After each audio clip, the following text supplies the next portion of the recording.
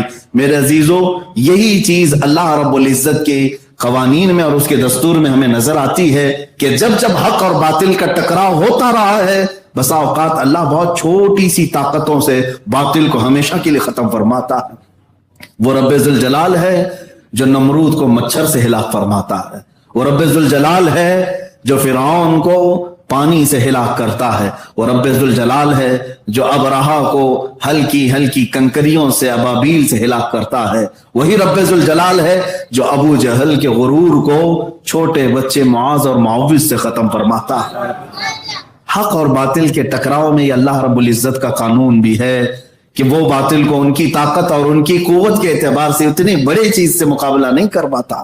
اللہ تعالیٰ بہت ہلکی چیزوں سے ان کا خاتمہ فرماتا ہے. اب آئیے عزیزو، یہ بات تھی حق و باطل کے ٹکراؤ کی، حق اور باطل جماعت کے ٹکراؤ کی، ہمیشہ ہر زمانے میں رہا. اب جو بات مجھے عرض کرنی ہے وہ یہ ہے کہ یہ دو چیزیں تو دیکھنے میں آئی ہیں ہمیشہ، لیکن اے مسلمانوں، سب سے پہلی چیز یہ ہے کہ آپ میں سے ہر ایک فرد کو، ہر ایک بچے کو اور ہر جوان کو یہ یقین ہونا چاہیے کہ میں حق جماعت پر ہوں. آپ سب کو حق ہے، یقین ہے، ہر ایک کو اس بات کا یقین ہونا چاہیے کہ میں حق جماعت پر ہوں. اب یہ یقین کیسے آئے گا؟ یہ یقین کیسے آئے گا؟ یہ دو چیزوں سے آتا ہے. ایک اللہ کی ذات پر کمال کا یقین ہو اور اپنے نبی پاک سے کمال کی محبت ہو. یہ دو چیزوں سے تمہارے اندر وہ جذبہ بھی آتا ہے اور اپنے حق ہونے کا یقین بھی پیدا ہوتا. دنیا تمہیں ڈگمگاتی ہے. شیطان کا حربہ کیا ہے جانتے ہیں؟ شیطان سب سے پہلے شک ڈالتا ہے دماغ میں کہ پتہ نہیں وہ صحیح ہے کہ یہ صحیح ہے. ان بحثوں میں ہر زمانے میں لوگ پڑے رہتے ہیں. آج بھی ہے انٹرنیٹ پر جو سب سے زیادہ مناظرے چلتے رہتے ہیں، فیس بک والے مناظر، واٹس ایپ والے جو مناظر ہیں، بڑے بڑے مناظر اعظم بیٹھے ہوئے ہیں، ان کے جو کٹے پر بیٹھ کر کے مناظرے ہوتے رہتے ہیں، رات میں نکڑ پہ بیٹھ کر کے، ان سب میں یہی بحثیں ہوتی ہیں، کون حق پر ہے کون باطل پر ہے. اور یہ شیطان کے اعلیٰ کار بن جاتے ہیں، شیطان کا ذریعہ بن جاتے ہیں. میں اہل حق کی بات نہیں کر رہا ہوں جو مناظرہ کرتے ہیں، الحمدللہ اللہ نے ان کو غیر سے قوت بھی عطا فرمائی، وہ مناظرہ کرتے ہیں تو حق کا اظہار کرنے کے لیے. باقی میں ان لوگوں کو کہہ رہا ہوں جو کسان ہیں اور سرجری کرنے کی بات کرتے ہیں، میں ان لوگوں سے کہہ رہا ہوں میاں بیمار ہے کوئی آدمی، پیٹ میں درد ہو رہا ہے، آپریشن کروانے کے لیے ڈاکٹر کے پاس جائے گا کہ کسان کے پاس جائے گا؟ اور یہاں اکثر ایسا ہی ہے کہ کسان پھاوڑا اور کدالی لے کر آپریشن کو تیار بیٹھے ہوئے ہیں. ہر کوئی کہہ رہا ہے کہ ہم بھی جو ہے حکم لگا سکتے ہیں. میرے عزیزو، یہ جن کا حق ہے ان کو دے دیا جائے. میں جو بات عرض کر رہا ہوں وہ یہ ہے کہ شک پیدا کرتا ہے شیطان، دماغ میں وسوسے ڈالتا ہے. پتہ نہیں وہ بھی کہہ رہے ہیں ایسا ہے، یہ بھی کہہ رہے ہیں ایسا ہے. جب تک تمہارے دل میں یہ یقین نہیں آئے گا کہ میں الحمدللہ حق پر ہوں، اسلام ہی حق ہے. قرآن کہتا ہے ان الدین عند اللہ الاسلام، بے شک اللہ کے نزدیک دین اسلام ہی ہے. بے شک اللہ کے نزدیک دین اسلام ہی ہے. اب آئیے، آپ کو یقین جو بڑھنا چاہیے وہ دو چیزوں سے آتا ہے، اللہ کی ذات پر توکل اور رسول پاک کی ذات سے بے پناہ محبت. یہ دو چیزیں لے لو. ہم سے اگر کوئی چیز نصیحت میں حاصل کر سکتے ہو تو یہ دو چیزیں لے لو. آج حالات ایسے ہیں میرے عزیزو، میں خود بھی آپ سب سے یہ کہوں گا، اس کے پیچھے جانے سے بہتر ہے کہ اللہ رب العزت تمہارے لیے کوئی ایسی چیز نہیں ہے کہ جو معلوم نہ ہو، بلکہ بچپن سے تم نے لا الہ الا اللہ پڑھا ہے. اور ہر مسلمان کو اتنا یقین ہے کہ اللہ ہے، رب ذوالجلال ہے. تو اللہ تبارک و تعالیٰ کی ذات پر یقین کرتے چلے جاؤ. اور حضور صلی اللہ علیہ وسلم کے بارے میں بھی اب کسی کو شک نہیں ہے کہ میرے نبی کونین صلی اللہ تعالیٰ علیہ وسلم کیسے تھے، تقریباً ہر مسلمان جانتا. تو حضور سے محبت کرنا، یہ دو چیزیں تمہاری زندگی میں اگر آ گئیں، باقی سب سے تم صرف نظر کر لو، اپنی آنکھیں پھیر لو. دنیا میں دوسروں کے ساتھ کیا کیا ہو رہا ہے، ان تمام چیزوں سے تم صرف نظر کر لو. دو چیزوں کی تمہارے لیے آج بھی ضرورت ہے جو تمہیں یقین کے درجے کو پہنچاتی ہیں، اور یہی حق جماعت کا امتیاز ہے، حق جماعت کا وصف خاص ہے. اللہ کی ذات پر توکل اور رسول پاک سے بے پناہ محبت. آپ کو میں بتاتا ہوں، سیدنا خالد بن ولید رضی اللہ تعالیٰ ایک جگہ گئے ہیں، ایک علاقے میں عیسائیوں سے آپ کا مقابلہ ہے. حق پر ہونے کا یقین کیسا ہونا چاہیے؟ عیسائیوں سے مقابلہ ہے، اور کئی جگہوں پر ایسا ہوا ہے کہ مقابلے جو ہے صرف تلواروں سے نہیں ہوئے. کئی علاقے ایسے بھی آئے ہیں صحابہ کے ساتھ کہ کبھی علمی مقابلہ ہوا، کبھی زبانی مقابلہ ہوا، کبھی تلواروں کا مقابلہ ہوا، کبھی کسی اور طریقے سے بھی ہوا. جو میں مقابلہ آپ کو بتانے جا رہا ہوں وہ آج کے حالات سے اور مجھے جس طرح سے لوگ ابھی پہچانتے ہیں اس سے ریلیٹڈ چیز ہے. حضرت خالد بن ولید جب پہنچے تو عیسائیوں نے کیا کہا جانتے ہیں؟ کہا کہ اے خالد، ہم آپ سے تلواروں سے نہیں لڑیں گے، ایک چیز سے ہم فیصلہ کر لیتے ہیں. ایک نہایت ہی